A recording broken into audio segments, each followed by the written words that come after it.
Bom, tá gravando. Deixa eu compartilhar minha tela com vocês aqui e aí vocês vão falar para mim se vocês conseguem enxergar ou não. Está tudo ok? Som, imagem.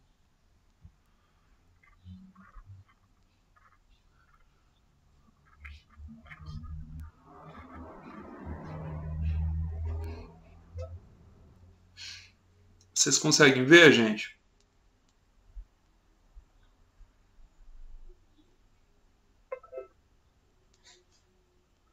Sim ou não? Falem para mim.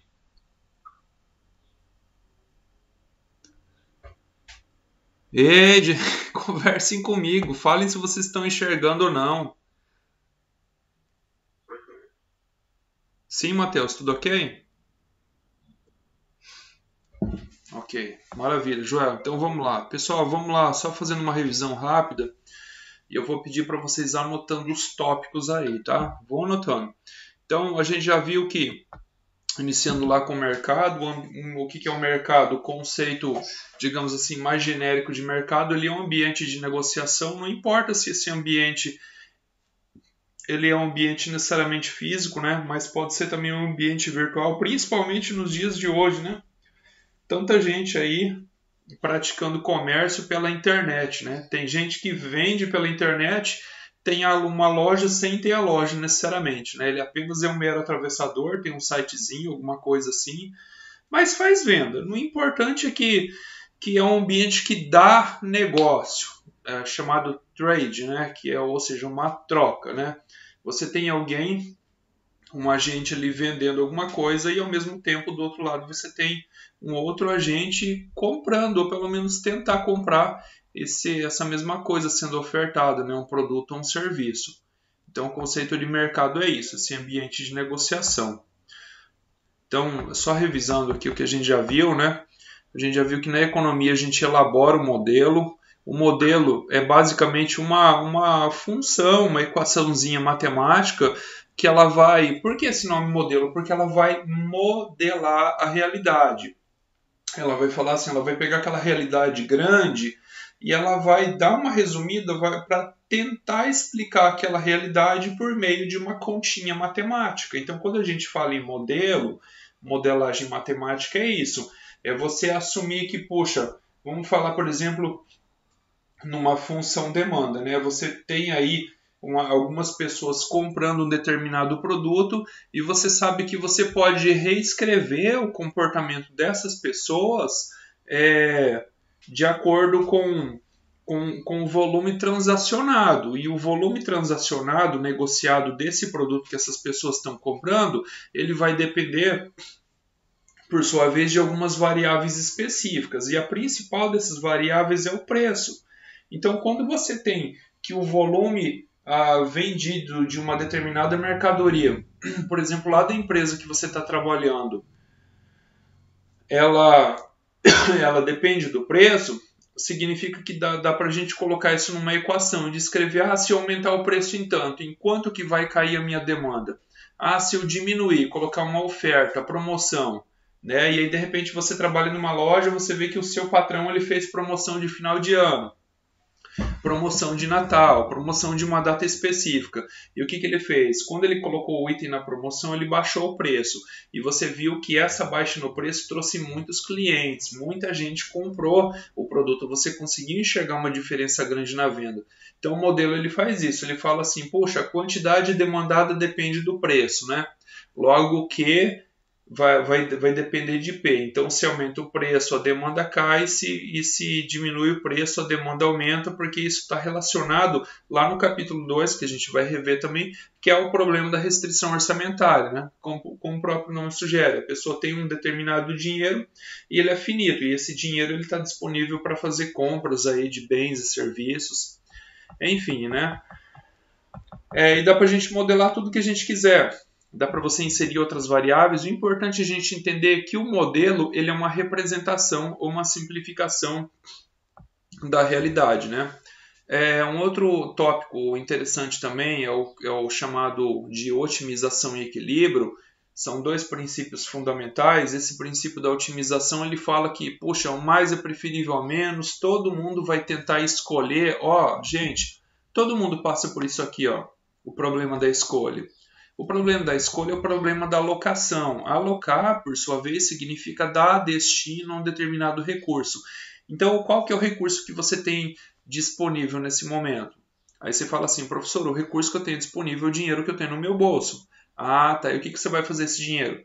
Eu pergunto. Aí você vai falar assim, esse dinheiro eu vou usar, por exemplo, para comprar cafezinho e pão de queijo ali na cantina. Ou seja, você vai estar pegando esse dinheiro que você tem no bolso e você vai alocar ele. Você vai dar destino esse dinheiro a quê? Às coisas que você deseja comprar. No presente exemplo, você vai usar esse dinheiro para comprar cafezinho e comprar também pão de queijo. Então, alocar significa dar destino ao recurso que você tem. Só que aí tem um detalhe muito importante que qual é a melhor forma de alocar esse recurso, né? Então, todo mundo busca isso aqui, ó, otimizar. Otimizar também está relacionado a maximizar a sua satisfação, ter o grau máximo de satisfação desejado, a ponto de você falar assim, eu estou satisfeito. Eu comprei, digamos aí, 4 pães de queijos e um copinho de café, porque eu estava com mais fome do que sede. Então eu queria muito comer pão de queijo e meu dinheiro deu para isso. Ou de repente você fala assim, não, eu gosto muito de café e o pão de queijo eu quero comer pouquinho para mim não engordar, então só eu vou usar esse dinheiro para comprar um pão de queijo e 4 copinhos de café. E aí você vai fazer aquelas continhas de acordo com o dinheiro que você tem e também de acordo com os preços de cada um dos itens que você quer comprar. Mas de um modo geral, é importante a gente ter que todo mundo busca otimizar através da escolha que faz, né? Então, olha só, as pessoas tentam escolher o melhor padrão de consumo de acordo com o seu alcance, né? E aí tem um termo técnico, além da restrição orçamentária, né, quando ele fala assim, de acordo com o seu alcance, que é o chamado preço de reserva. O preço de reserva, tá, cada um tem o seu, que é aquela quantidade disponível de dinheiro que a pessoa tem ali para gastar, para adquirir alguma coisa, né? E, quer ou não, esse preço de reserva, ele varia de pessoa para pessoa, tá?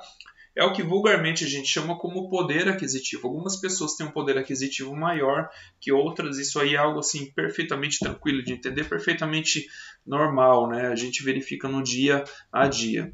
E em outro princípio importante também, que é o princípio do equilíbrio. Esse princípio do equilíbrio, ele vai falar que os mercados eles tendem para uma situação de igualdade. Matematicamente, né, graficamente falando, a gente trabalha com essa ideia de igualdade quando a gente fala que a demanda ela é igual à oferta. Na prática, a gente não é bem assim, que a demanda ela vai ser igual à oferta, que o resultado vai fechar ali bonitinho, redondinho, não. Mas que assim,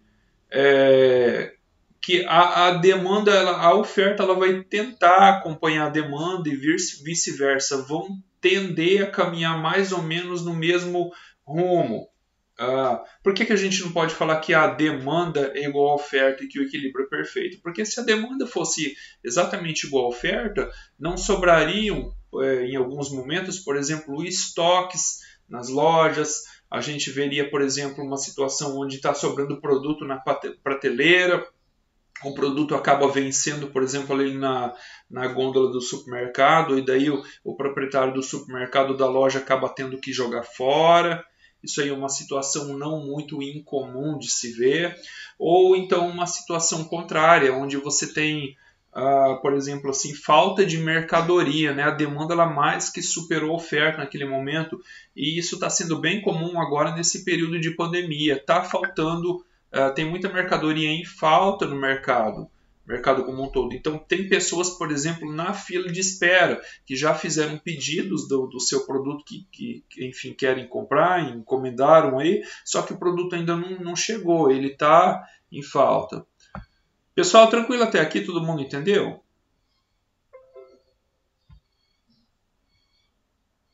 Matheus, tudo ok? O Joel também?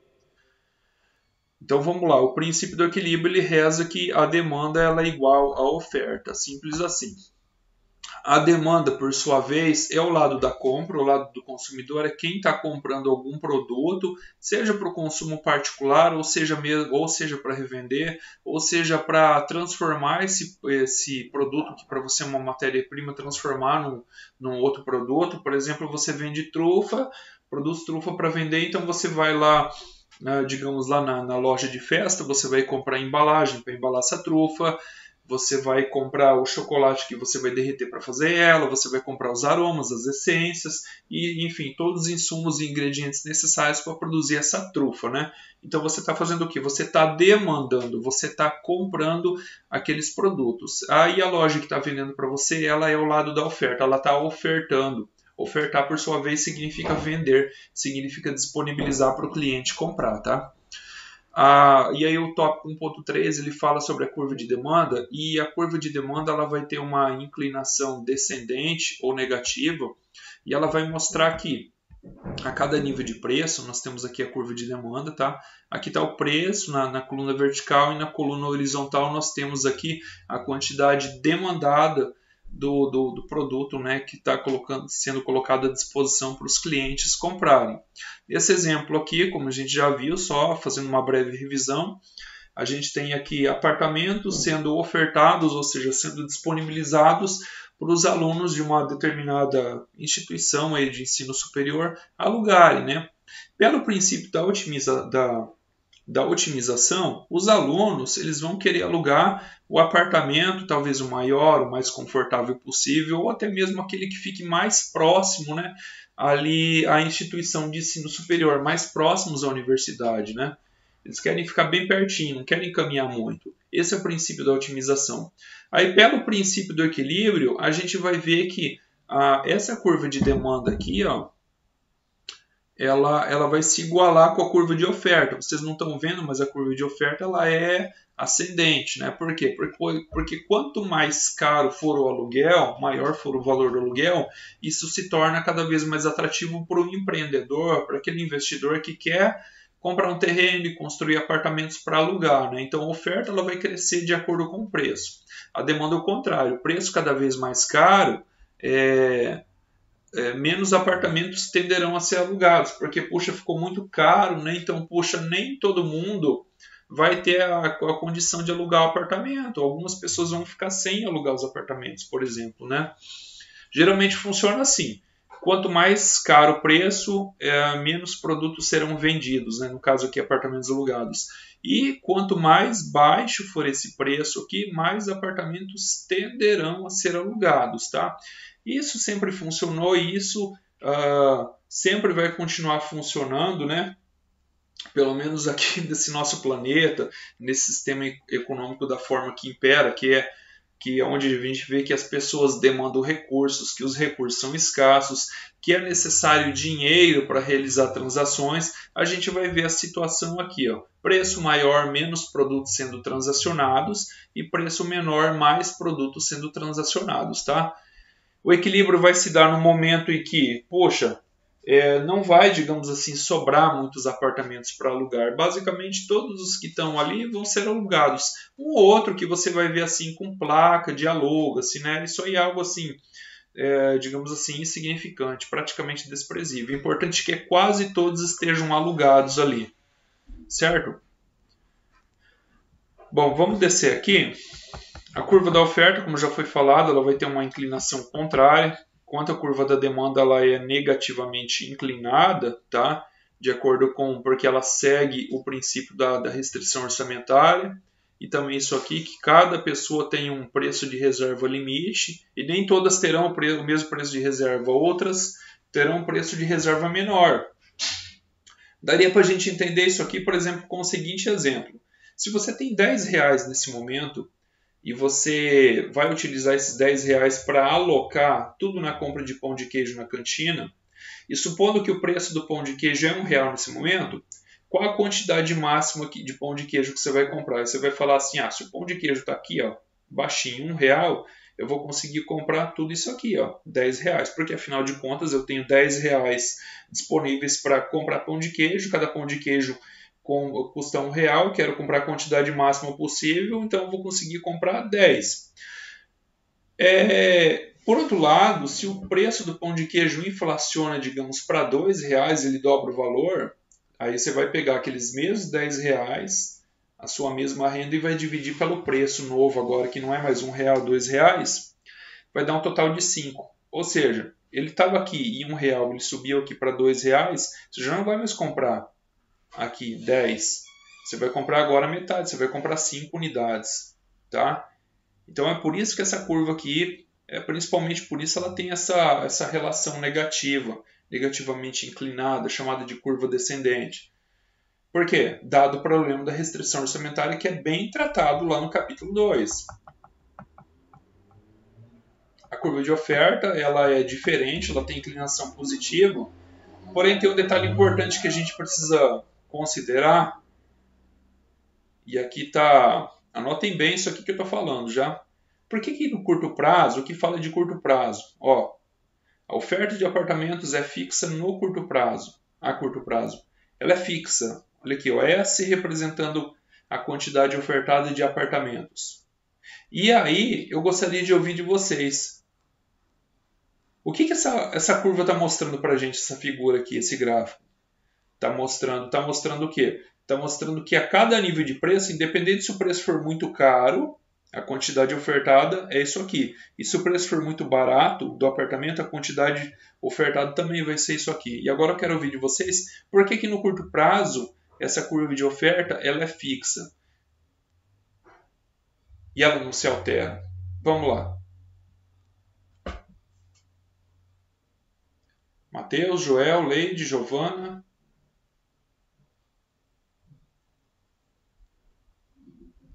Gente, estou fazendo uma pergunta. Attention, please, participação. Por que no curto prazo a curva de oferta ela é fixa, ela costuma ser fixa? Ninguém sabe responder? Chute. Hã? Não é isso não, Mateus. Vamos lá, gente. Não tenho medo de errar, falem. É assim que a gente aprende. É trocando ideia. Vamos lá. Joel sabe? A Leide sabe? Giovana sabe? Vocês estão aí, gente? Para tentar cativar o consumo? Não, Joel, também não. Não está relacionado ao lucro e também não está relacionado ao consumo.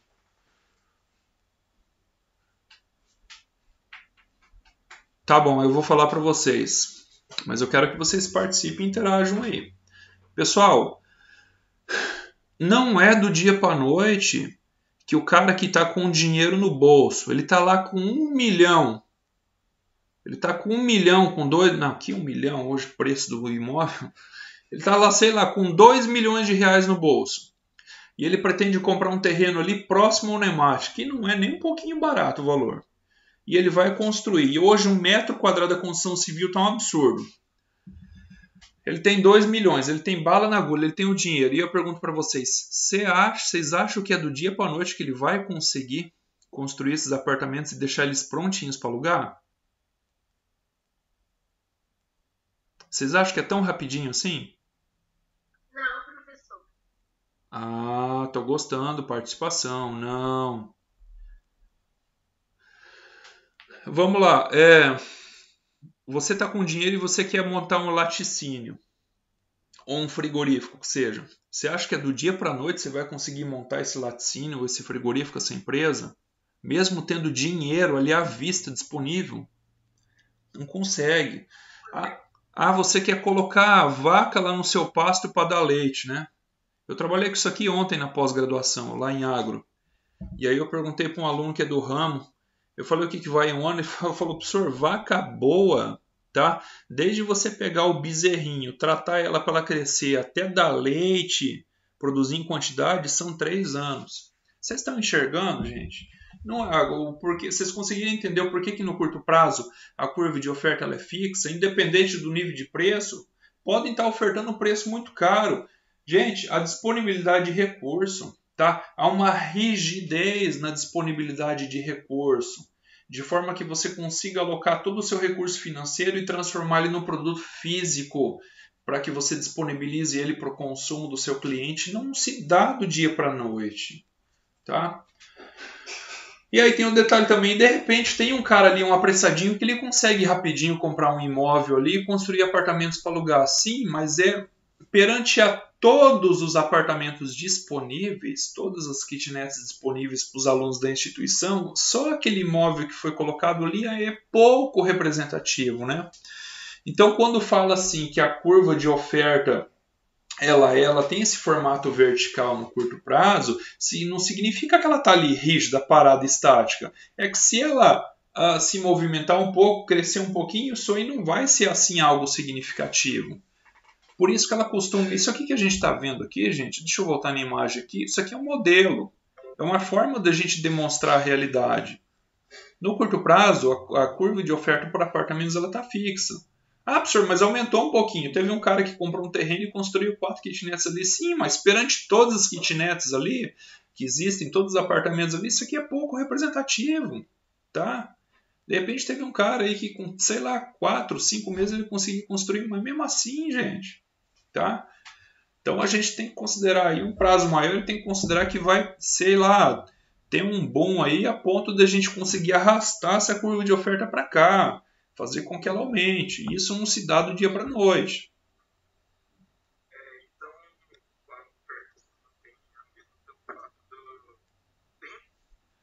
Isso! O empreendimento que você precisa fazer, dois fatores. Primeiro, você quer montar um empreendimento. A gente falou num negócio pequeno, por exemplo, construir kitnet para alugar. Tá? Se você tiver dinheiro no bolso, aí com 4 meses você faz, 4, 5. Só que você entrando no mercado, imagina um mercado grande, com muitos apartamentos ali. Você entrando com 4 ali, a variação na oferta ali ela foi pequena. Ela não é representativa. Não se deslocou muito essa oferta. Tá? Então, esse é um dos fatores que assume que no curto prazo a curva de oferta ela é mais ou menos fixa. Se crescer, ela vai crescer pouquinho. Tá? Um outro fator é que a disponibilidade de recurso, ainda mais dependendo do tamanho do empreendimento, ela não é imediata. Como eu dei o exemplo, por exemplo, nossa, fui redundante, dei o exemplo, por exemplo, de você montar um laticínio, de você montar um frigorífico, né? De você montar, ou de você pegar, por exemplo, assim, você tem uma área rural e você quer criar vaca, né? Para produzir leite. Não é assim do dia para a noite. E mesmo que você entrar no mercado num prazo curto, entenda que, poxa, é necessário que mais pessoas, mais empreendedores entrem no mercado, a ponto de que aquela oferta maior ela seja representativa no todo. Tá? Então, no curto prazo, a gente assume que os fatores eles se permanecem assim mais ou menos constantes, eles se alteram um pouco. Por isso que quando a gente vai modelar isso aqui, tentar representar essa realidade por meio de um modelo, a gente pode falar que no curto prazo a curva de oferta ela segue um padrão fixo. Não adianta. Vou dar um exemplo para você, Matheus, você perguntou. Eu tenho um amigo que ele trabalha numa empresa, até estava conversando com ele agora há pouco, uma empresa daqui da cidade que ela dá manutenção em máquinas agrícolas. Ele não é mecânico, ele trabalha com essa parte de tecnologia. As máquinas novas, modernas, elas são todas digitalizadas. Então tem aqueles displays com touchscreen, não sei o que, sensores. Ele trabalha com reparo, manutenção, troca dessas coisas. Trabalha com manutenção, instalação e manutenção daqueles pivôs rotativos para irrigação na época da seca. Estão entendendo? Aí ele me falou que lá a empresa onde ele trabalha tem parceria com aquela empresa chamada Jacto. Tem representação aqui na cidade, que fabrica implementos agrícolas. E ele me disse que já tem 40 máquinas vendidas aqui para a região. O pessoal até pagou as máquinas, só que estão na fila de espera. Não tem máquina. Não tem. Está faltando matéria-prima no mercado e não é assim do dia para a noite que se constrói essas máquinas. Elas são grandes, tá? É tudo uma complexidade envolvida por trás disso aí, da produção. Tá? Então estamos falando de um curto prazo, aí, de um prazo do quê? De 6 meses atrás até hoje, onde foi solicitado o pedido dessas máquinas e as máquinas não estão ainda prontas. Então, isso aí vai demorar um pouco. Você está entendendo? Tá? Também não é do dia para a noite que você chama um monte de empreendedores para investir, fazer aquela oferta aumentar de forma massiva. Então, assume-se que no curto prazo, essa oferta ela é fixa. Ela é fixa. Ou você acha que em pouco tempo, por exemplo, assim, em questão de um ano, o número de apartamentos para alugar aqui em Sinop vai dobrar? Ou nem falo isso, aumentar em, por exemplo, apenas 30%? Não vai, isso aí leva tempo. A oferta de carne no mercado vai dobrar em um ano? Não vai, isso leva tempo. É claro que ao longo do tempo ela cresce, só que leva tempo. Tá certo? Fácil até aqui, né, gente? Então, considerando o curto prazo, a gente vai ter isso aqui. Onde que vai dar o equilíbrio? Bom, vai ter um nível aí. Também não adianta o cara pedir horrores, né? Que daí ele vai deixar de vender ou vai vender só um pouquinho. E se ele vender só um pouquinho é ruim para a empresa. Ele deixa de faturar um monte, ele perde dinheiro, deixa de ganhar. Mas vai ter um certo nível de preço que vai, só para a gente simplificar aqui, um certo nível de preço que vai ser bacana tanto para o ofertante empreendedor como para a pessoa que está comprando esse produto aqui, ó. Vai existir um nível de preço que vai se tornar atrativo para ambos. Vai compensar para quem está comprando e vai compensar para quem está vendendo. Do ponto de vista do custo de oportunidade, fica legal para os dois, tá? E é aqui, nesse nível de preço, que vão ocorrer os maiores níveis de transações de negócio. Aqui é que se dá o equilíbrio de mercado. Ou seja, existe um preço que nesse nível de preço, digamos assim, só para que vocês entendam, não está ali nem sobrando, nem faltando estoque. Tem algumas variações, de repente em algumas épocas sobra um pouquinho de estoque ou chega a faltar mercadoria. Sim, isso é normal. Mas não é aquela coisa assim que, puxa, trouxe aquela quebra estrutural naquele momento ali. Muita gente ficou sem produto. Tá? Ou contrariamente, o preço está tão caro que está sobrando produto nas gôndolas dos supermercados, por exemplo, está estragando, apodrecendo tudo. Tá? Isso é desequilíbrio. Tá? Então, assim, a economia ela tende para a situação de equilíbrio, onde vai existir um preço em que praticamente quase tudo que é produzido vai ser vendido, porque esse preço aqui está sendo atrativo tanto para quem compra como para quem vende. Tá certo, gente? Tranquilo, né?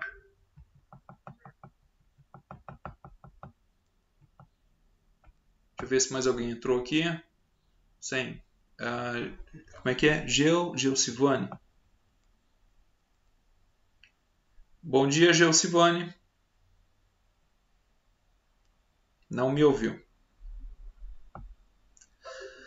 Sim, professor. Bom dia. Legal. Seja bem-vinda. Obrigada. Então vamos descer um pouquinho mais aqui. Essa estática comparativa, gente, ela segue uma palavrinha que vocês já conhecem, vocês aprenderam na disciplina de Introdução à Economia, que é a chamada ceteris paribus. Vocês se lembram dessa expressão? Quem não é mamãe, uma boa sugestão de nome para o seu filho aí, ó, ceteris paribus. Já pensou, gente? Não se recordam da palavra ceteris paribus? Interajam comigo, gente. Brincadeiras à parte. Oi? Nunca ouviu? Mas, gente, vocês não tiveram a disciplina de Introdução à Economia? Ceteris paribus. E aí vocês vão entrar no... Expressão também não, professor? Mas então nós vamos estudar ela agora, gente. Mas tá errado isso aí, gente. Vocês deveriam ter aprendido essa expressão lá em Introdução à Economia. Tá? Ceteris... Todo mundo tá vendo minha tela? Sim. Ceteris dá para escrever assim, coeteres também.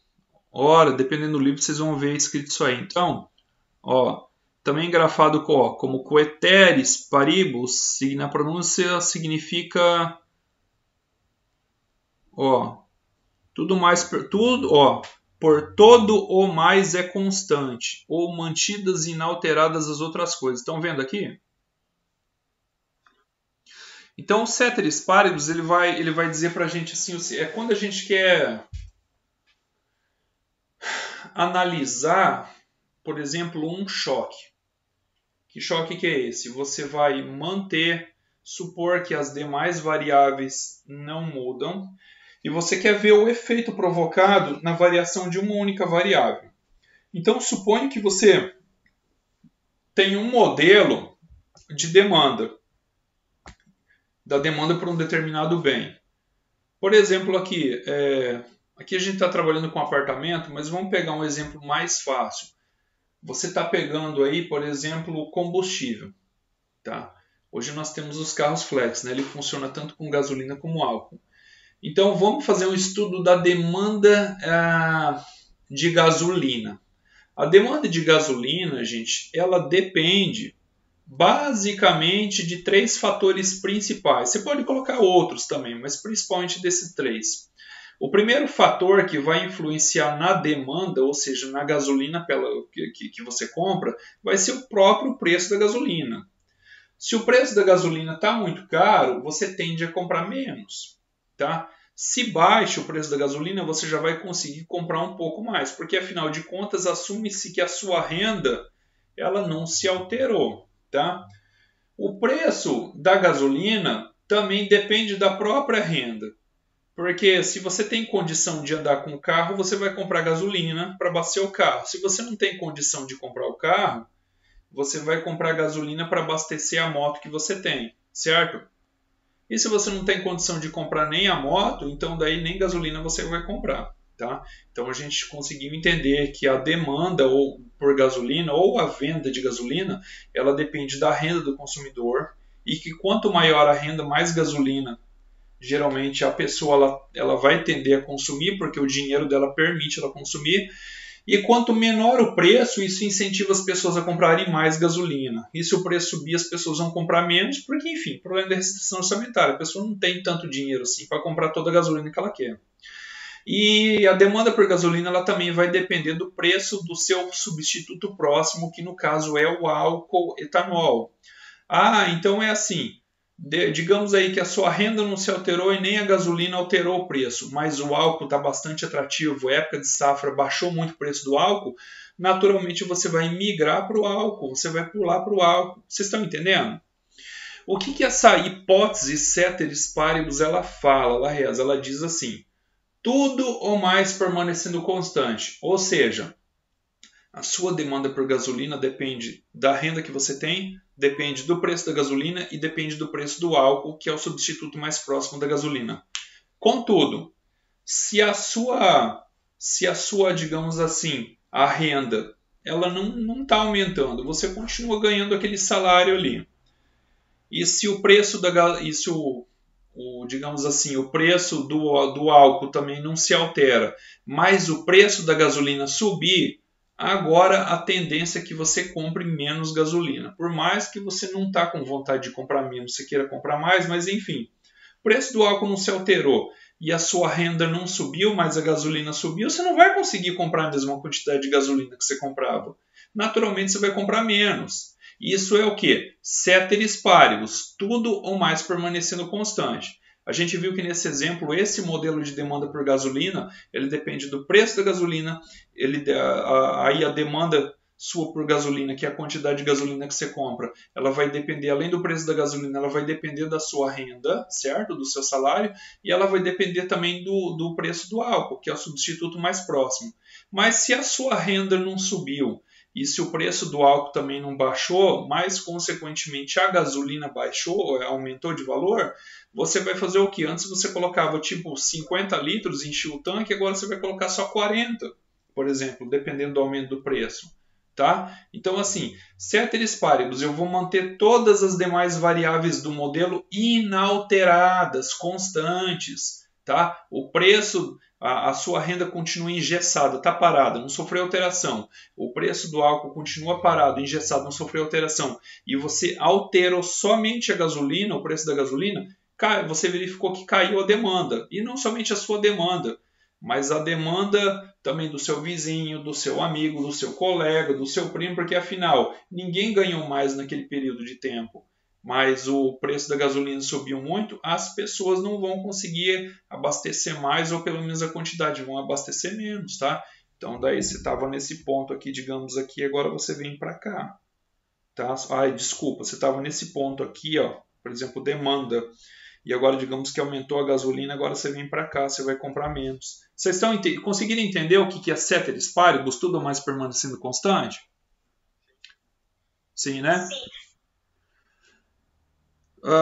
Então olha só, a gente tinha demanda nesse ponto aqui, ó. Tá vendo? Ó, uma outra situação. Digamos que você está comprando gasolina nesse ponto aqui. Isso aqui aconteceu no início da pandemia, viu? Que o preço da gasolina derreteu, foi para 3 e pouco. Não sei se vocês se lembram. Ó, tudo mais permanecendo constante. Você estava nesse ponto aqui no início da pandemia. Seu salário era X. Aí chegou a pandemia, onde tudo fechou. Meu, os postos querem ganhar dinheiro, os postos de combustíveis precisam vender. Eles vão fazer o quê? Eles vão continuar ofertando, mas agora com placa de oferta, né? Que oferta não significa promoção. Oferta é o ato de ofertar, ou seja, de disponibilizar a venda para o cliente. Mas como eles baixaram... Oi? Você tá me vendo? Tô. Eu acho que a crise da gasolina foi pior quando teve a greve dos caminhoneiros. Porque a gasolina era 3 e pouquinho, né? Daí Isso. quando deu a greve dos caminhoneiros, ela foi para 5 e pouco. E aí depois desse tempo ela disparou. Continuou só aumentando. Isso. Né? Fazer filas e filas. Eu me lembro, Leide. Eu me lembro. Né? Só que isso aí foi antes da pandemia. Sim, foi. Mas agora com a pandemia, eu lembro que o preço caiu. Não sei se vocês perceberam. Teve uma época que o preço da gasolina despencou, porque estava tudo fechado. Mas agora aumentou de novo, tá? Ah, não, agora tá absurdo.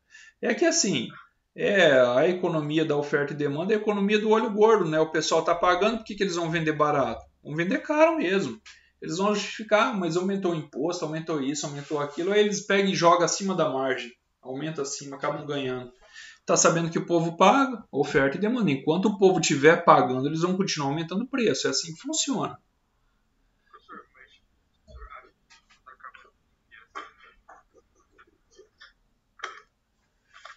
Eu não gosto da palavra eu acho, né? Porque assim é algo muito vago a gente tentar adivinhar o que vai acontecer lá na frente. Tudo pode acontecer.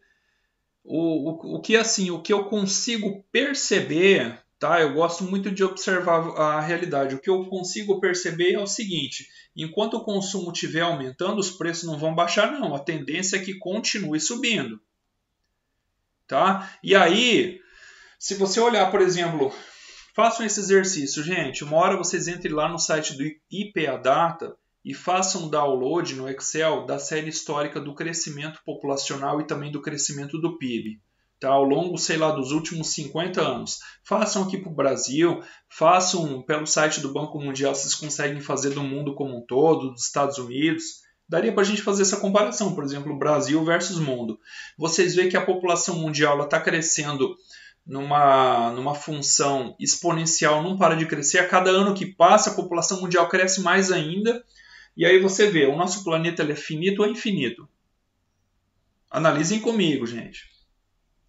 Em termos de produção de recursos. Ele é finito. Afinal de contas, eu presumo que vocês já viram lá na Introdução à Economia que o objeto de estudo da economia por essência é a escassez.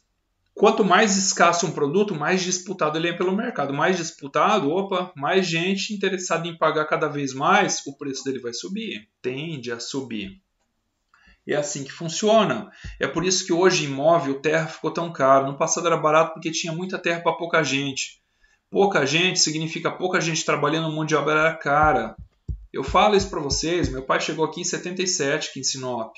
Tá? Ganhava-se muito bem naquela época. Terreno você comprava para pagar em 1 ano e meio. Hoje você fica 30 anos pagando um terreno, pagando um imóvel. É complicado. E o preço da mão de obra cada vez mais depreciado. Por quê? Escassez. A escassez ou superávit é que vão determinar o preço no mercado, pelas forças de oferta e demanda.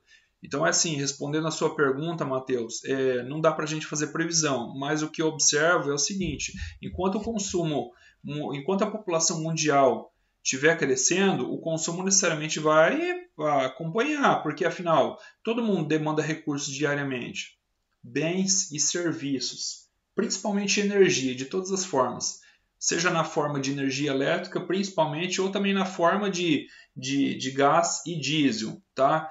E é por isso que, poxa, população crescendo, o consumo tende a acompanhar, tende a aumentar e os preços tendem a inflacionar. É isso que a gente continua vendo. É claro que vai chegar no momento que o empreendedor está pedindo X, mas o mercado não está absorvendo, ele está perdendo muita venda, ele mesmo vai baixar o preço. Tá? O mercado de produto físico ele ocorre igualzinho como funciona uma bolsa de valores. Ou seja, é um mercado de leilão. E qual o valor de mercado? Vai ser sempre o valor do último negócio, vai ser a referência de mercado. Ah, eu quero pedir tudo isso aqui. Meu, o preço de mercado está despencando, apareceu muita concorrência, o consumo diminuiu. Cara, você vai ter que se aliar e dançar conforme a música. Lei de oferta e demanda. Você está querendo ofertar por um preço muito acima do qual o mercado está absorvendo, está pagando, você vai ficar com o seu produto. É assim que funciona. Tá? Então, Matheus, não sei se eu consegui responder a sua pergunta, se eu fui claro. Se é que você conseguiu me entender, mas é assim, é só aguardando para ver. Mas se você perguntar para mim, mas o que você espera, que você acredita? Bom, eu acredito nisso, que enquanto o consumo estiver crescendo, a população estiver crescendo, o consumo vai costumar acompanhar, certo? E aí os preços tendem a inflacionar. Só quando há restrição de consumo, aí é diferente. A população cresceu, continua crescendo, mas o consumo está restrito. Vou citar um exemplo para você. Início da pandemia, segundo ou terceiro mês, alguma coisa assim. Região de São Paulo, eles fecharam todos os estabelecimentos comerciais. Até o delivery, pizzaria, lanche não funcionava mais. Tá? Os laticínios daqui do nosso estado que exportam queijo, principalmente a mussarela, para São Paulo, ficaram desesperados com o estoque ali. E o custo operacional de um laticínio e a folha de pagamentos dele não é nem um pouquinho baixa, é altíssima. O que eles fizeram? Vão baixar preço para desovar estoque para conseguir vender. Vocês estão entendendo? O mercado sempre se alinha e dança conforme a música, tá? A população não diminuiu naquele momento, mas o consumo ele foi restrito por ordem do governo federal. Essa ordem teve que ser obedecida. Todos os estabelecimentos fecharam. Os que não fecharam foram multados, enfim. Fechar que eu falo assim, não fechar. Fechar naquele momento, impedir de trabalhar. Fecha a pizzaria, fecha o estabelecimento que vende lanche à noite, fecha tudo por conta da pandemia. Quer ou não, naquele momento o consumo diminuiu, naquele momento. Claro que depois foi encontrado um escape. Bom, vamos liberar pelo menos o delivery, né? Liberando o delivery, a pessoa que comia na rua deixou de sair para comer, mas passou a comer mais em casa, né? E olha só que interessante, passou a comer mais. Por quê? Por uma questão de uma nova rotina de vida trouxe um novo hábito. A pessoa ali parada em casa sem fazer, vai fazer o quê? Vai comer. Então vamos pegar e gastar o dinheiro em comida. Vocês estão entendendo, gente? A economia ela é dinâmica. Ela é um ser vivo. Oi? Alguém quis perguntar alguma coisa? Ai, sei lá, eu tive a impressão que alguém perguntou, mas vamos voltar aqui. Matheus, entendeu? Então, só aguardando mesmo para ver. A gente não sabe o que vai acontecer. Tudo é muito imprevisível e tudo está muito instável ainda nesse cenário pandêmico, esse cenário global, né, mundial. Tá? E a oferta ela vai se ajustando de acordo com a demanda. É sempre assim. Tá? Então, por exemplo, aqui, você pode ter uma situação onde a sua demanda retrai, tá vendo? Aqui você tinha a curva de demanda inicial. Por algum motivo, a gente pode citar esse exemplo que eu acabei de falar. Poxa, tudo foi proibido, a demanda caiu. Se a demanda diminuir, fatalmente a oferta aqui ela se manteve fixa naquele momento, né? Ela não aumentou. Só que aí, o pessoal dos laticínios eles ficaram com muito queijo parado em estoque. E fatalmente, como a demanda diminuiu, eles foram obrigados a baixar preço para ver se assim eles conseguiriam vender.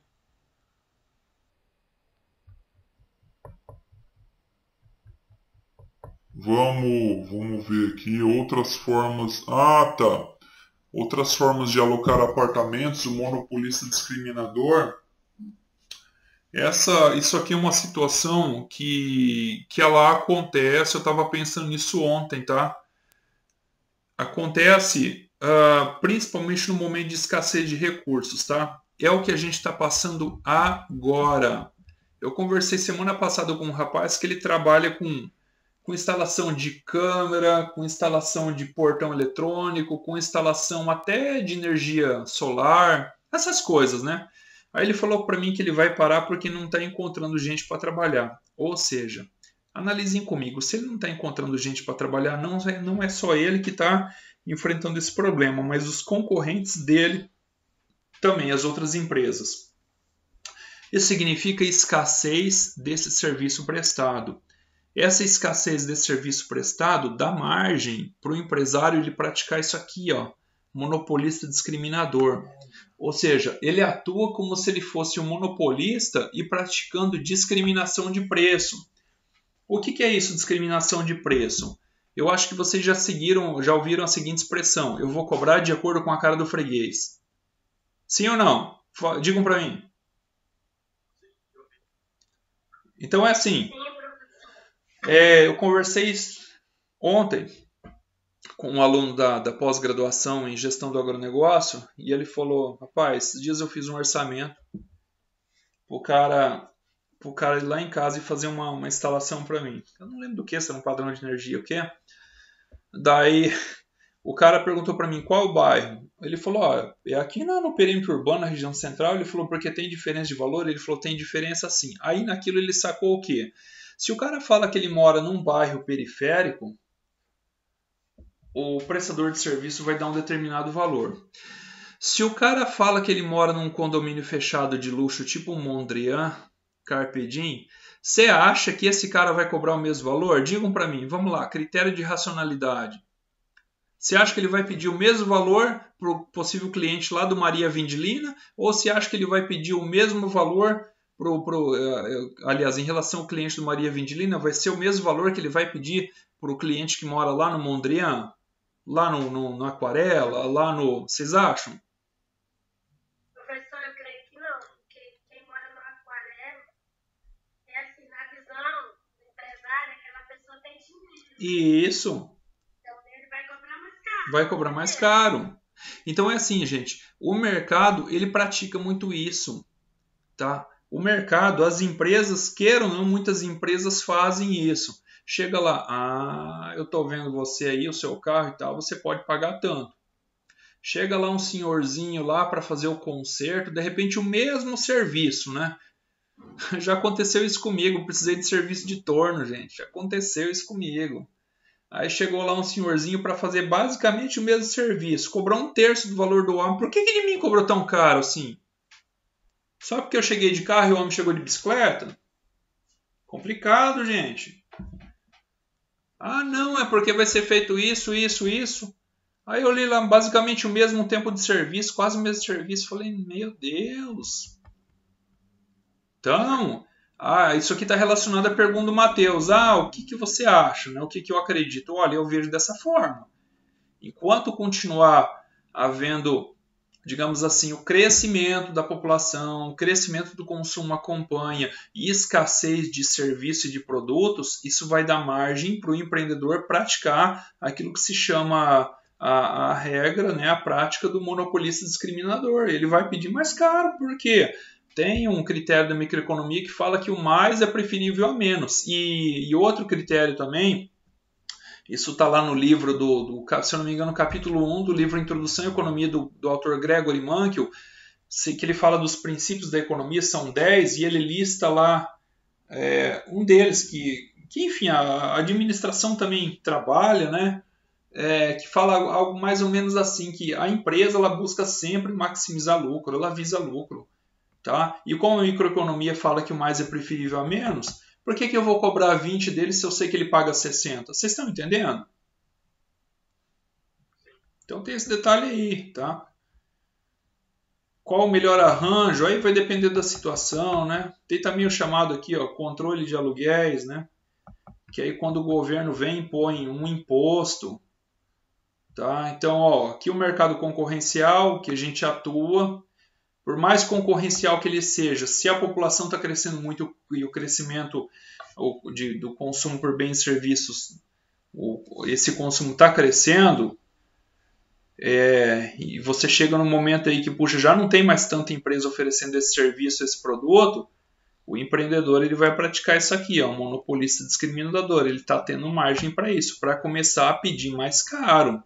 Porque ele sabe que o serviço dele é escasso, que o produto dele é escasso, muita gente demandando. E aí ele vai começar a cobrar também e praticar isso aqui, ó, vai começar a cobrar de acordo com a cara do freguês, tá? Monopolista comum é aquele que, puxa, tem só ele ofertando aquele serviço naquela região e aí ele cobra o mesmo preço de todo mundo. E aí, diferente do mercado concorrencial, ele acaba ofertando uma quantidade menor e cobrando um preço bem mais abusivo, assim, bem acima. É esse o cara que ganha dinheiro, porque ele tem o poder, né? Enfim, está tudo concentrado na mão dele, né?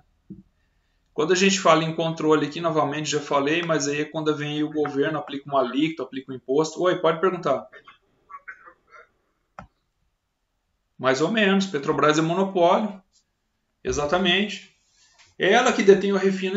Mas tem umas outras empresinhas aí, né? Eu esqueci o nome, era a antiga OGX, de um cara chamado Eike Batista, empresário aí. Mas, de qualquer forma, ela que está no controle de tudo. Por mais que você tenha as outras refinariazinhas aí pequenas ali, no entorno dela ali, mas tudo pertence à Petrobras. Ela acaba detendo o controle, controlando tudo, inclusive a produção de etanol, tá? Então é monopólio. Ah, e o preço? O preço é esse aqui. Quer, não quer, o outro compra. Funciona dessa forma, tá? Professor, se tivesse o preço da gasolina baixaria, não poderia? Desde que fosse um mercado não concentrado. Ele é concentrado. Ele está no controle da Petrobras, mesmo assim. Só se fosse um mercado do tipo competitivo. Tá? O que não, pelo menos para o modelo atual, não se aplica. Tá? Essa eficiência de Pareto aqui está relacionada ao problema da troca, ao problema da escolha, ao problema de maximização, ao problema, não sei se vocês já ouviram falar no termo trade-off. Ah, digam para mim que já ouviram, que vocês aprenderam isso aqui lá, Introdução à Economia do livro do Vasconcelos. Falem para mim, gente.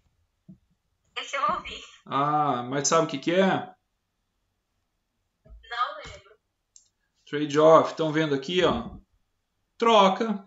Trade significa negócio.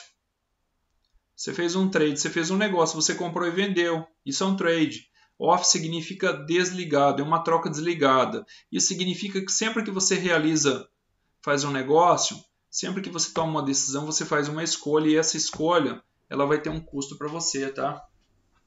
Está relacionado com a eficiência de Pareto. E a eficiência de Pareto, ela diz o seguinte, não tem como você melhorar a situação de alguém sem necessariamente piorar a situação de uma outra determinada coisa. Isso é problema de alocação de recurso, dado o problema da escassez, e todo mundo passa por isso.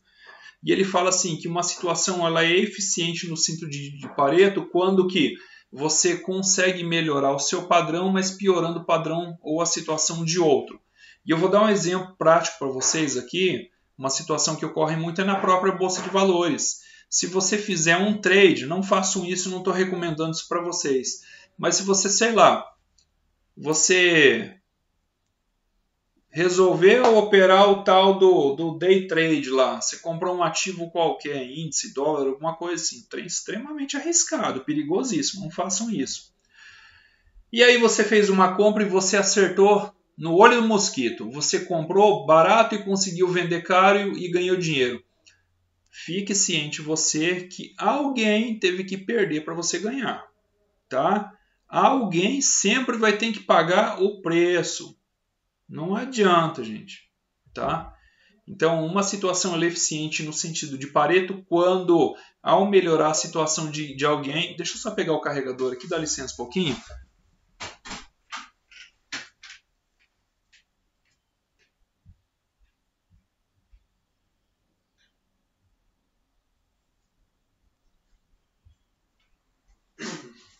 Senão vai acabar a bateria aqui e acaba com tudo.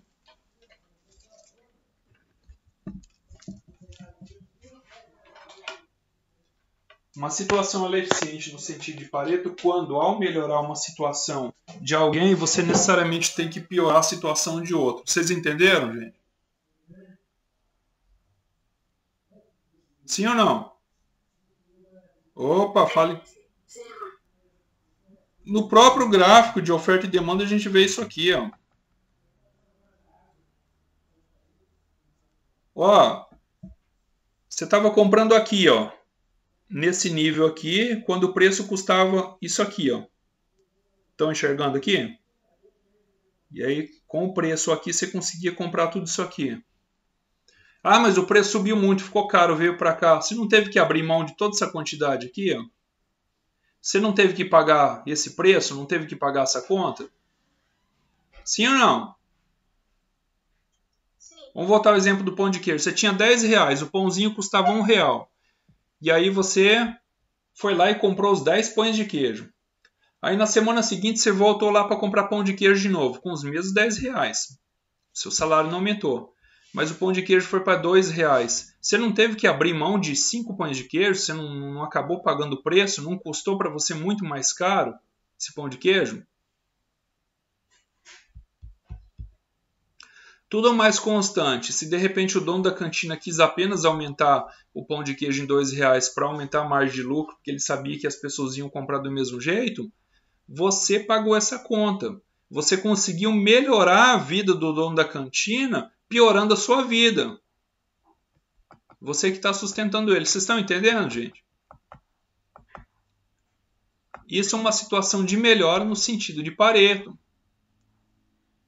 Tá? Vamos ver o resumo aqui, ó. Economia desenvolve-se mediante a elaboração de modelos de fenômenos sociais. Modelos esses que constituem representações simplificadas da realidade. Como a gente viu aquele gráfico, como a gente pode jogar um comportamento do consumidor e fazer a leitura dele através de uma equação, ou seja, a quantidade ofertada depende do preço, a quantidade demandada ela depende do preço, porque se o preço for mais caro você compra menos, se o preço for mais barato você vai poder comprar mais. Essa quantidade demandada ela também depende da renda, ou seja, Q já não é somente igual a P, Q vai ser igual a P mais R, que é a renda do consumidor. Ah, mas a quantidade demandada ela também está relacionada ao preço do bem substituto. A gente citou o exemplo de álcool e gasolina.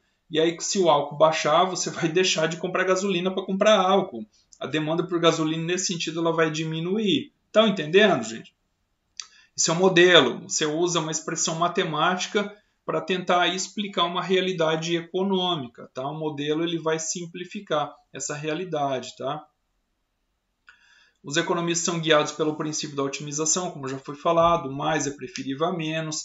Você sempre vai querer adquirir um produto de melhor qualidade se você tem condição, você vai desejar morar mais próximo ao centro se você tem condição para isso, tá? Aí o princípio do equilíbrio, segundo o qual os preços se ajustam até que a demanda e a oferta sejam iguais. Igual na teoria, na prática não é exatamente igualzinho, porque às vezes sobra estoque, sobra mercadoria que estraga, às vezes falta um pouco de produto no mercado, mas tende a ser próximo, a se igualar, por isso que fala que é igual, tá?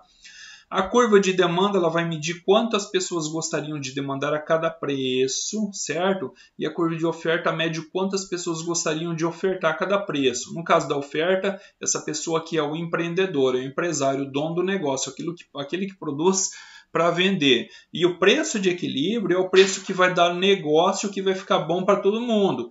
Ah, por exemplo, assim, a carne estava 10 reais, mas hoje a carne está 30 reais, mas ainda assim está dando negócio. Perdeu um pouco de venda? Perdeu. Mas se as pessoas estão pagando, para o empreendedor está excelente, para as pessoas também, vai sobrar pouca carne, digamos assim, no estoque, ali no açougue, ali no supermercado. Estão entendendo? Então o preço de equilíbrio é o preço que ele vai trazer ali, o acordo entre a maioria aí, dos comerciantes e também dos consumidores. Tá? E praticamente quase tudo vai ser vendido e também consumido, tá? O estudo de como o preço de equilíbrio e a quantidade variam quando mudanças nas condições básicas, quando ocorrem mudanças nas condições básicas, é chamado de estática comparativa. Foi o exemplo que eu dei. Você está ali comprando gasolina para o seu carro. Só que você depende de 3 coisas. Você depende da renda que você tem disponível para comprar gasolina, no caso do seu salário, você depende, por exemplo, do próprio preço da gasolina e você depende do preço do álcool. Supondo que a renda ela não aumentou naquele período e o preço do álcool se manteve inalterado, se subir o preço da gasolina, fatalmente você vai comprar menos. Se baixar o preço da gasolina, consequentemente você vai desejar comprar mais. O que é isso aqui? Estática comparativa, ceteris paribus. Você congelou a sua renda, você congelou o preço do álcool para você conseguir verificar o que ocorreu na sua demanda por gasolina quando apenas o preço da gasolina sofreu alteração. Nesse caso, a gente supôs aí duas situações. Uma que o preço da gasolina ficou mais caro e aí fatalmente você comprava menos. Ou tenta imaginar você naquele início de pandemia, quando o preço da gasolina baixou, né, que a gente já falou aqui. Ai, que legal, eu colocava só R$50. E agora, como baixou, agora eu consigo colocar 70, consigo colocar 80. Antes eu colocava só 20 de gasolina no tanque. Agora eu consigo, por exemplo, colocar meio tanque de combustível, até mesmo enchendo o tanque, dependendo da situação. Estão entendendo, gente? E aqui fala, por último, né, que uma situação econômica eficiente no sentido de Pareto, se olha só, não existe nenhum modo de melhorar a situação de algum grupo de pessoas sem piorar a situação de outro grupo de pessoas, tá? E esse conceito ele pode ser utilizado para avaliar diferentes formas de alocar recursos. Entenderam aqui, gente? Alguma dúvida até aqui?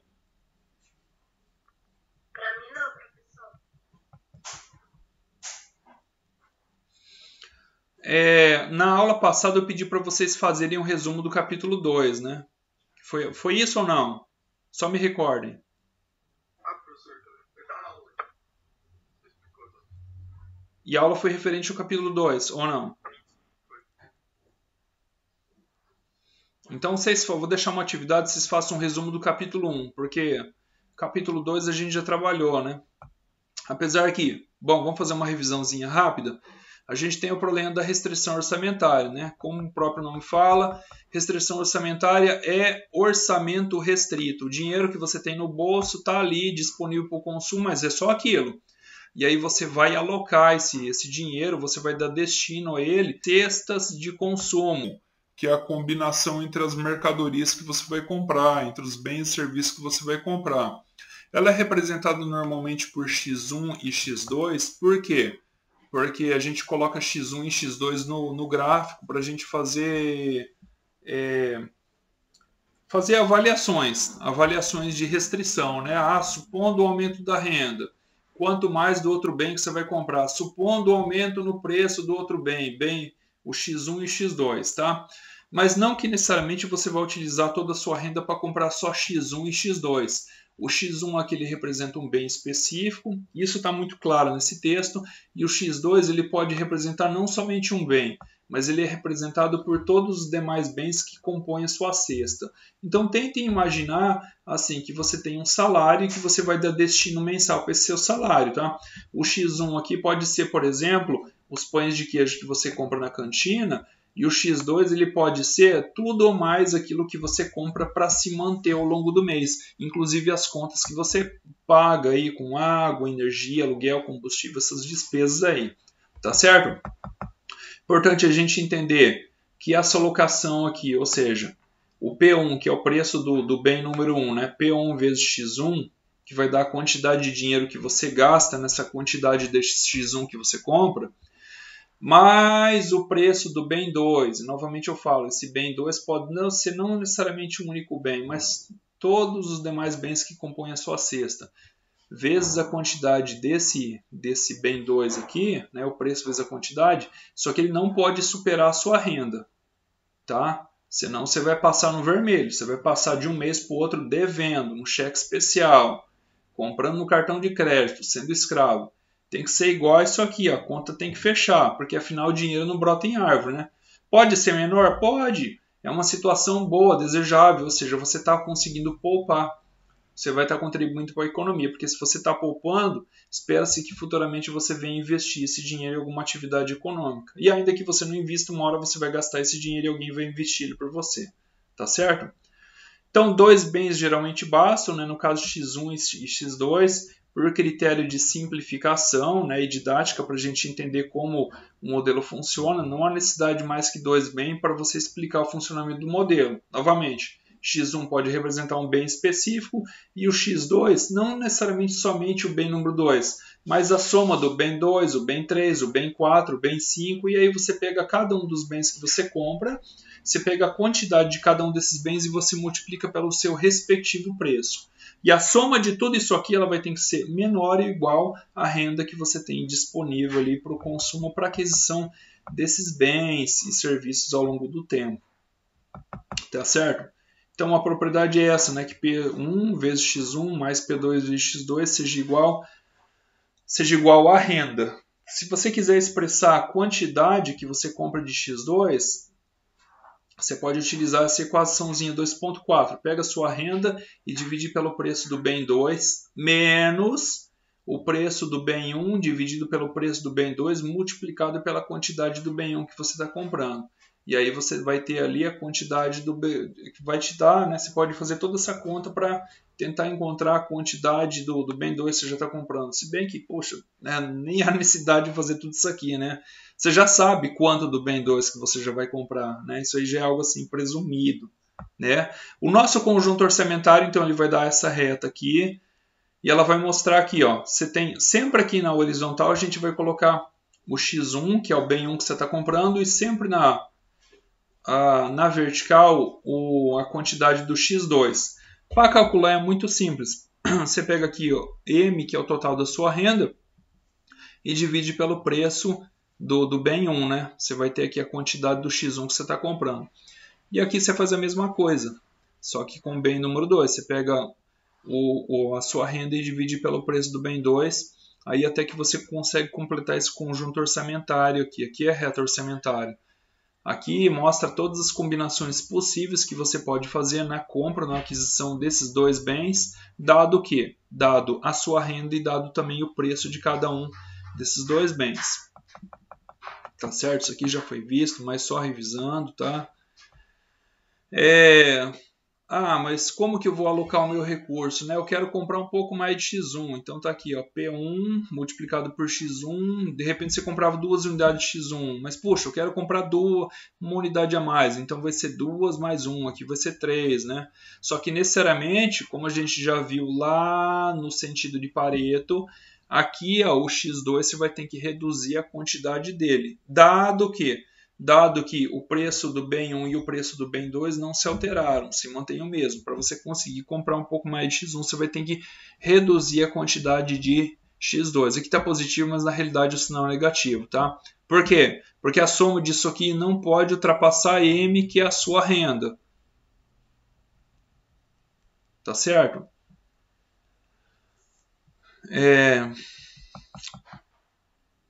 Vamos ver aqui a reta orçamentária.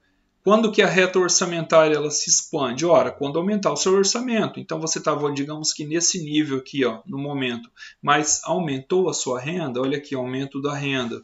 Pessoal, deixa eu perguntar um negócio para vocês. Se aumenta a renda, você vai guardar todo o seu dinheiro ou você vai se sentir tentado a comprar um pouquinho mais? A gastar um pouquinho mais, ou com as mesmas coisas, ou de repente comprando outras coisas? Responda para mim. Vocês vão querer comprar um pouco mais, né? Não é perfeitamente natural isso? Normal. O que não é ruim, é bom para a economia, tá? Você contribui para o aumento da renda nacional, do crescimento econômico, aumento da taxa de investimentos, tá? Isso é muito bom. Dinheiro tem que girar, não pode ficar parado, certo? A gente já viu aqui a inclinação da reta orçamentária. Quando que ela ocorre? Ela vai ser rotacionada para dentro quando o preço aumenta, tá? Você está nesse nível aqui, ó, tá? M dividido por P1.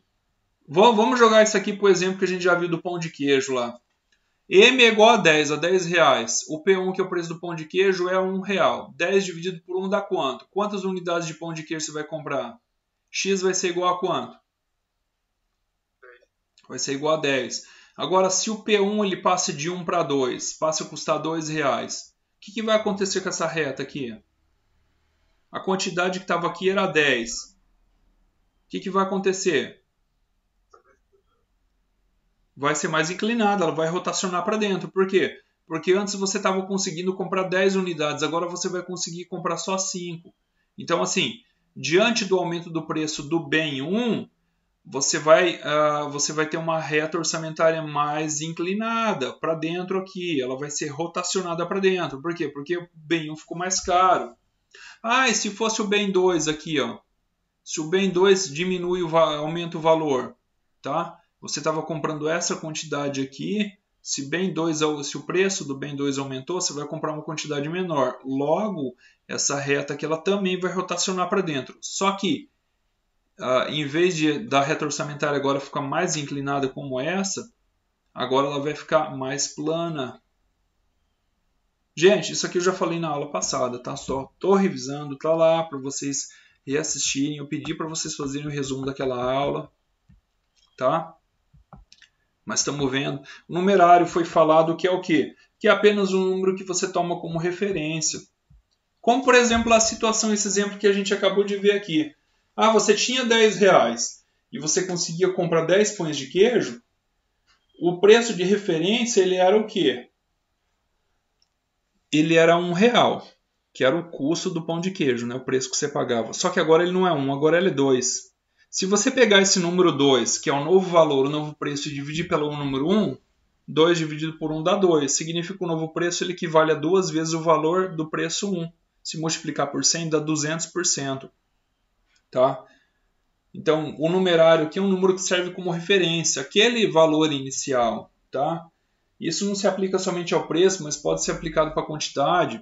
E aí você vê que o preço agora ele aumentou em 200%, porém a quantidade demandada ela se reduziu pela metade, ou seja, em 100%. Tá?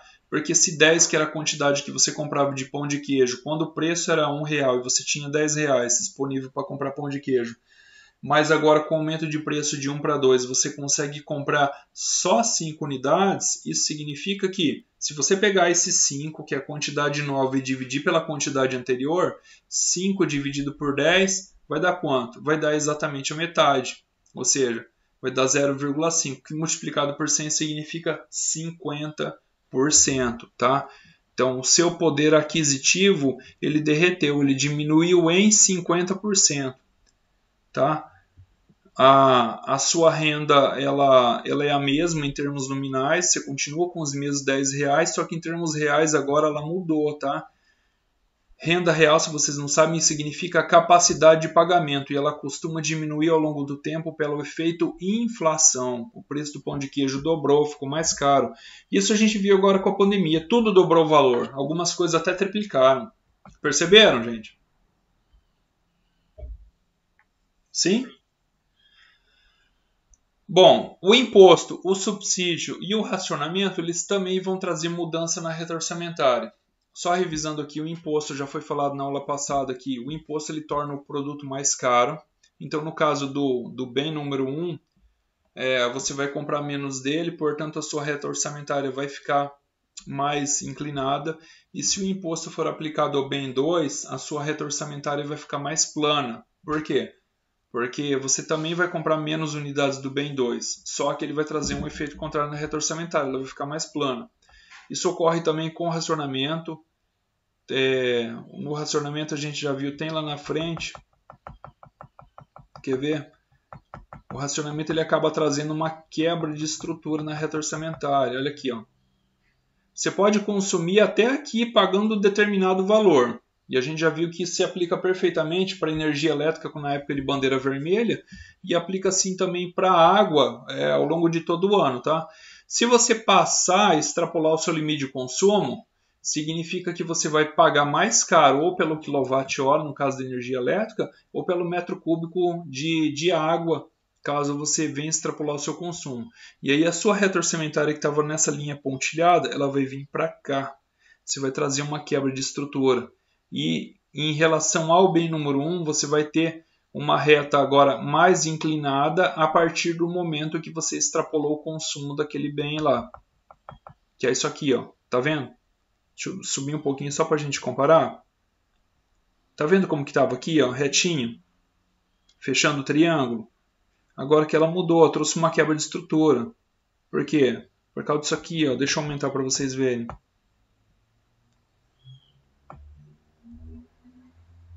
agora não está custando somente P1, está custando P1 mais T, mais o tributo, mais imposto, ou seja, está custando mais caro esse produto aqui, você vai comprar menos dele, o que vai tornar a reta orçamentária mais inclinada.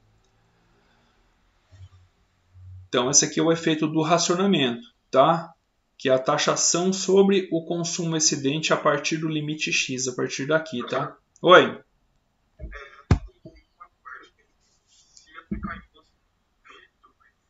Ah, se você aplicar o imposto no X2, vai acontecer a mesma coisa. Você está comprando o X2 nesse ponto aqui, tá vendo? Se aplicar o imposto no X2, você vai comprar menos de X2, a partir de um certo limite de consumo, né? Esse X1, esse X ele poderia estar aqui, ó. Por exemplo, aqui, ó. Aqui poderia estar esse X, né? Então você vai pagar esse valor até aqui. Você extrapolou esse limite para cá, naturalmente a tarifa do X2 ele vai ser aplicada a tarifa, vai aumentar o valor que você vai pagar pela mesma quantidade de X2. Consequentemente, você vai consumir menos. Consumindo menos, você já não vai mais estar situado nesse ponto, você vai estar situado aqui abaixo. Você também teve uma quebra de estrutura da sua reta orçamentária. Só que nesse caso aqui, ela não vai se tornar mais inclinada como essa, ela vai se tornar mais plana porque ela se tornou mais próximo à linha do horizonte. No caso do bem 1, gente, no caso do bem 1, sempre que a gente tiver essa situação aqui ou de imposto ou de racionamento, tá? A linha orçamentária aqui, a reta orçamentária, ela vai se curvar, vai se rotacionar para dentro, mais próximo à origem, mais próximo a zero. Por isso que ela fica mais inclinada. Ela estava aqui. Vou voltar lá no desenho para a gente comparar. Deixa eu diminuir aqui, ó. Vou colocar 100%. Só para vocês verem. Ó, a gente estava nessa situação aqui, ó. Mas aí veio um imposto. Por quê? Porque o cara extrapolou, ele gastava só isso aqui, ele passou a gastar isso aqui mais alguma coisa, então o valor que ele paga, por exemplo, pelo metro cúbico de água ficou mais caro. Ou seja, ele não consegue mais estar nesse ponto, ele necessariamente ele vem para cá. Ó. A reta orçamentária ela se torna mais inclinada, mostrando que agora que o consumo dele diminuiu ainda porque o preço ficou mais caro. No caso do X2, né, tá aqui o X2, se você extrapolar, for aplicado a alíquota para o consumo de X2, né? Se você extrapolar o consumo de X2, você também vai consumir menos dele. Só que como ele está aqui na vertical, agora você vai ter que essa reta orçamentária ela vem para baixo, mais próxima à origem, à linha zero, então ela fica mais plana. Tá certo? Então, no caso do imposto e no caso do racionamento, para o bem 1, se for aplicado o imposto ou racionamento, para o bem 1, quando você excede o consumo, a reta ela se torna mais inclinada. Para o bem 2, para o X2, ela se torna mais plana.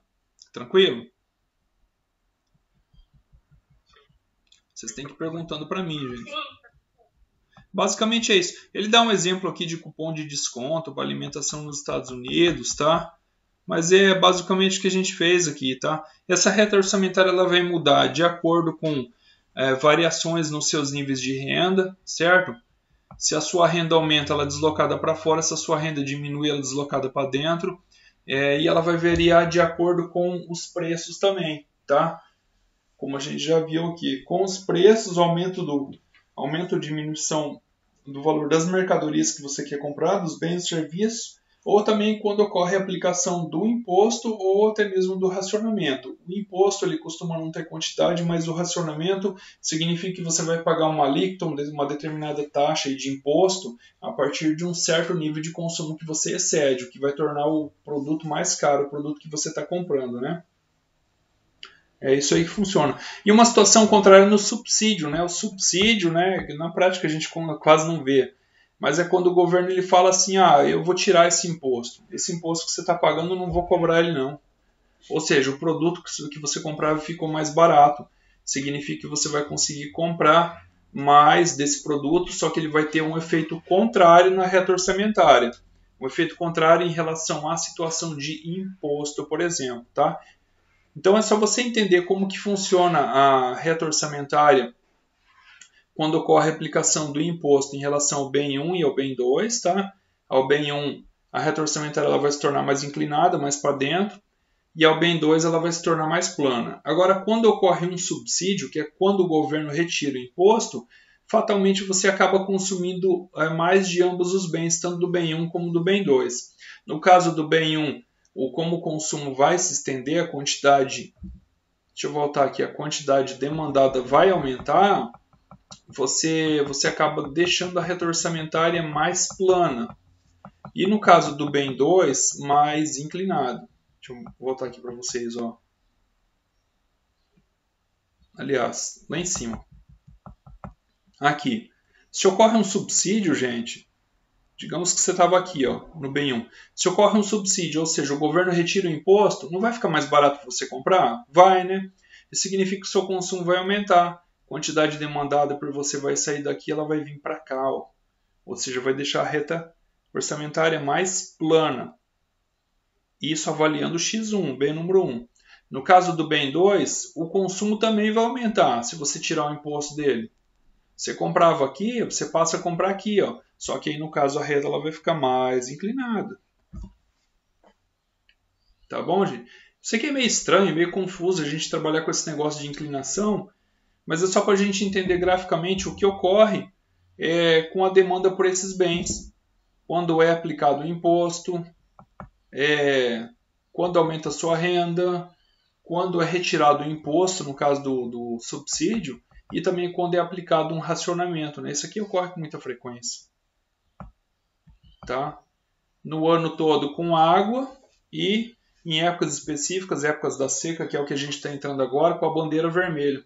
Falei semana passada com um cara que trabalha com instalação de energia solar, trabalha com troca de padrão, já trabalhou em energias, e ele falou isso para mim: se prepara que agora vai vir a bandeira vermelha, a tarifa vai aumentar e muito. Não bastasse todos os aumentos que já teve, né? Vai aumentar ainda mais. Tá bom? Então é isso, gente. Como eu pedi para vocês fazerem um resumo da aula passada como atividade, quem não enviou ainda dá tempo de enviar, tá? Pode utilizar esse conteúdo que a gente trabalhou hoje, que é uma revisão do conteúdo que a gente já trabalhou, né? Então faça o resumo, né? E é para enviar também em separado as atividades referentes ao capítulo 1, tá? Aqueles exercícios do capítulo 1 lá, as questões para revisão, tá? Só isso. E daí a gente faz a nossa prova, dia 31 eu vou aplicar uma avaliação, eu vou montar um questionário, tá? E daí eu vou deixar disponível dia 31 para vocês fazerem essa avaliação, que vai ser daqui a uma semana. Vai ser bem tranquilo, gente, bem tranquilo. Façam. Professor, Oi. tem que fazer então os exercícios do capítulo. Os exercícios do capítulo 1, só, do 2 não precisa, porque do 2 eu já resolvi. Inclusive disponibilizei vídeos para vocês, tá? E aí vocês façam um resumo do conteúdo trabalhado com as palavras de vocês, tá bom? E enviem para mim lá no SIGA. Eu já deixei disponível o link de envio. Ok, professor. Tá bom, gente? Alguma pergunta, alguma dúvida? Oi? Eu tenho Qual dúvida você tem sobre o problema? vai deixar só uma tentativa. Não, eu vou deixar mais tempo. Mais tempo e pelo menos umas 2 tentativas. Pode ficar tranquilo quanto a isso. Mas façam, tá, gente? Façam a avaliação e façam também essas atividades que eu estou passando para vocês aí, tá? Queira ou não, o SIGA contabiliza tudo isso aí. Ou vocês acham que eles não têm lá todo um controle estatístico de quem está online, quem está assistindo, quem está enviando a atividade? Claro que tem. Tá bom, gente? Por hoje é só. Obrigado, agradeço a presença e a participação de todos. Me coloco à disposição. Se vocês tiverem dúvidas, pode enviar mensagem para mim, tá? Via WhatsApp. Estou aqui para dentro. Não, o resumo é separado. As questões, somente as questões do capítulo 1. Não precisa enviar o resumo, não. Porque o resumo eu já pedi na aula passada. E eu me lembro que ele incluiu o capítulo 1 também, tá? O resumo é de todo o conteúdo que a gente trabalhou. Tá? Com as palavras de vocês. Eu pedi só do 2? Ah, então eu vou pedir para vocês incluírem o 1 também, tá? Incluam o 1 também, façam um resumo aí do conteúdo trabalhado até aqui e envie as atividades do capítulo 1 daí. São atividades separadas. Pelo Cigar, eu vou disponibilizar o link lá. Tá bom? Obrigado, gente. Tenha um bom dia. Tchau. Tchau.